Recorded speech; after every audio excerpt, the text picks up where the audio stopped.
Assalamualaikum warahmatullahi wabarakatuh. Kami dari Teknik Informatika Universitas Islam Riau. Di sini saya Suna Putri. Saya siapa ini? Saya Renovia S. Saya Mimi Smida. Saya Nuzuriana Wahyika. Saya Devita Fitri. Saya Liana Fitri. Kami dari Teknik Informatika kelas 4A. Saya akan melanjutkan ke materi pertama, yaitu tentang statistika. Statistika adalah ilmu yang mempelajari bagaimana merencanakan, mengumpulkan, menganalisis, menginterpretasi, dan mempresentasikan data. Singkatnya, statistika adalah ilmu yang berkenan dengan data.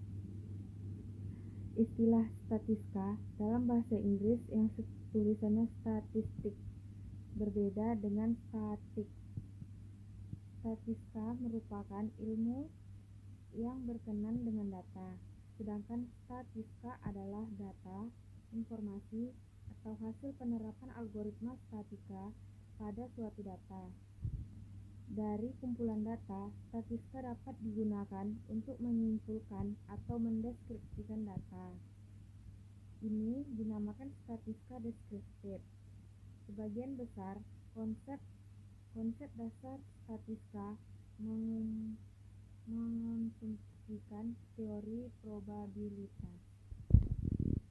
Ini saya akan menjelaskan lanjutan dari definisi statistika. Statistika dibedakan menjadi dua macam. Yang pertama, statistika deskriptif.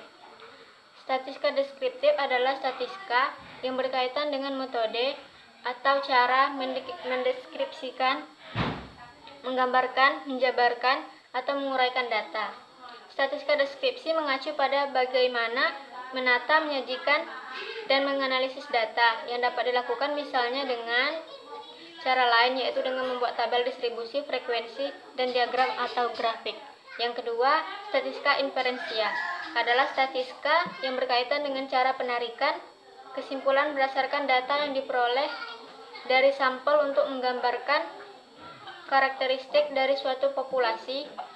Dengan demikian, dalam statistika inferensia menjadi hal yang bersifat luas atau umum.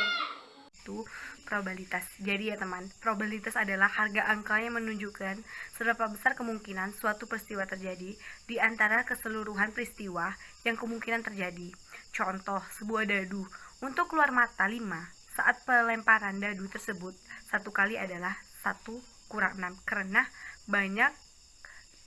banyaknya permukaan dadu adalah 6. Rumusnya, P dalam kurung S dikurang X kurang N.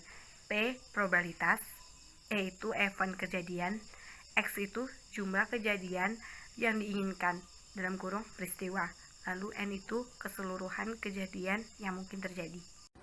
Nah, di sini kami menggunakan dua metode. Yang pertama itu metode tabel, yang kedua metode batang dan daun. Nah, di sini hasil survei sosial media yang sering digunakan oleh 202 mahasiswa. Data yang diperlukan itu nama sosial medianya yang pertama Facebook, yang kedua Twitter, yang ketiga BBM, yang keempat Instagram, yang kelima Line, yang keenam KakaoTalk, yang ketujuh Snapchat, yang ke-8 Tantan, yang ke-9 TikTok, yang ke-10 Like, yang ke-11 Musical.ly, yang ke-12 VLive, yang ke-13 WeChat, yang ke-14 Wattpad, yang ke-15 WhatsApp, yang ke-16 Pet, yang ke-17 XFM, yang ke-18 Skype, yang ke-19 Hago, dan yang terakhir kami menggunakan Zenly.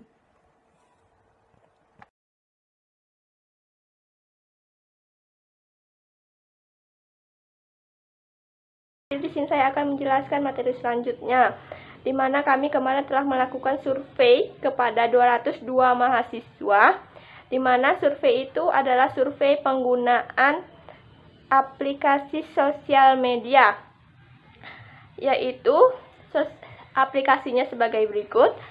Aplikasi Facebook itu ada 30 orang pengunjung, aplikasi Twitter ada 26 orang pengunjung, aplikasi BBM ada hanya 2 orang pengunjung, aplikasi Instagram ada 35 orang pengunjung, aplikasi KakaoTalk ada 4 orang pengunjung, Snapchat ada 6 orang pengunjung, aplikasi Tantan hanya 5 orang pengunjung.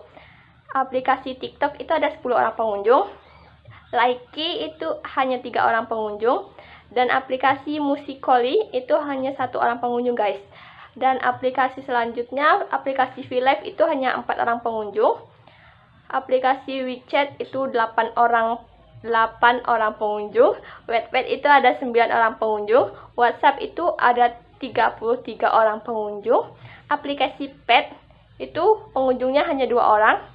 Aplikasi XVM itu pengunjungnya hanya 1 orang. Aplikasi Skype itu pengunjungnya hanya 1 orang. Aplikasi Hago itu pengunjungnya hanya 1 orang. Aplikasi Zenly itu hanya 1 orang. Itulah hasil survei yang telah kami lakukan. Totalnya itu ada 202 orang mahasiswa, dan jumlah yang tadi saya sebutkan itu adalah hasil surveinya.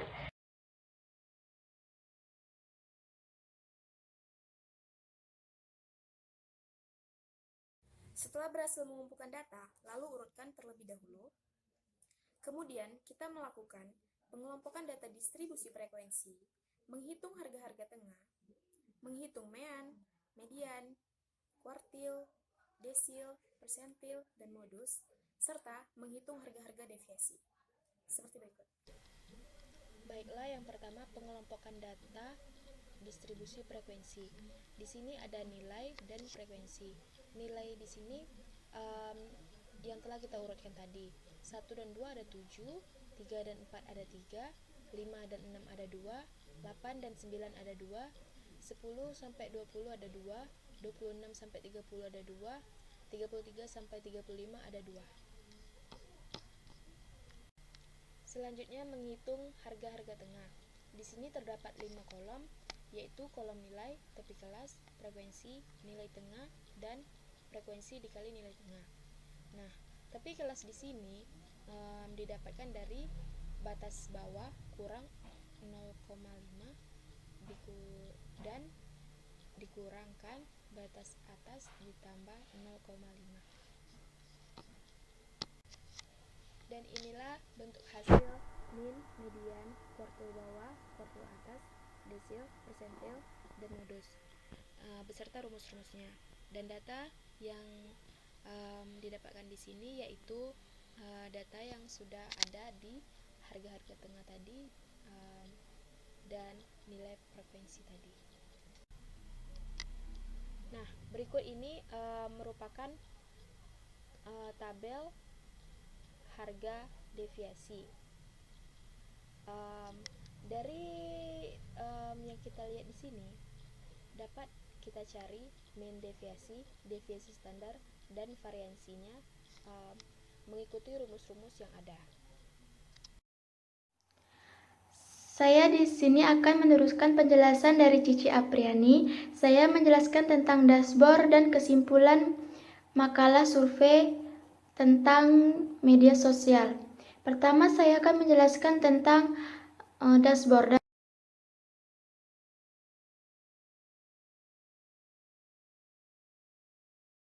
Dashboard yang berbentuk grafik ini yang diperoleh dari hasil survei media sosial yang kami buat.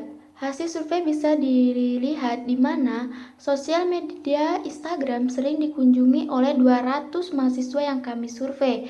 Sosial media Instagram memiliki pengunjung sebanyak 35 orang, WhatsApp sebanyak 33 orang, Facebook sebanyak 30 orang.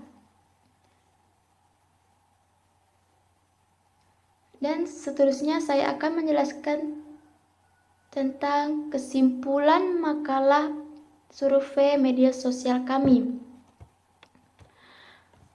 Instagram masih menjadi sosial media terfavorit di antara 200 orang mahasiswa yang kami survei. Instagram adalah sosial media umum yang paling diminati hampir sebanyak 35% mahasiswa di kampus. Selain mudah digunakan, Instagram juga menyediakan hampir semua kebutuhan informasi seperti berbagi foto, berbagi materi kuliah, dan mengerjakan tugas kuliah, tetapi bukan Berarti hanya di IG saja yang menyediakan fasilitas sosial media yang serupa. Kini menjadi lebih banyak lagi sosial media yang bermunculan di era globalisasi ini. Sekian dari kami. Jika ada yang salah atau yang kurang, kami mohon maaf. Saya akhiri. Wassalamualaikum warahmatullahi wabarakatuh.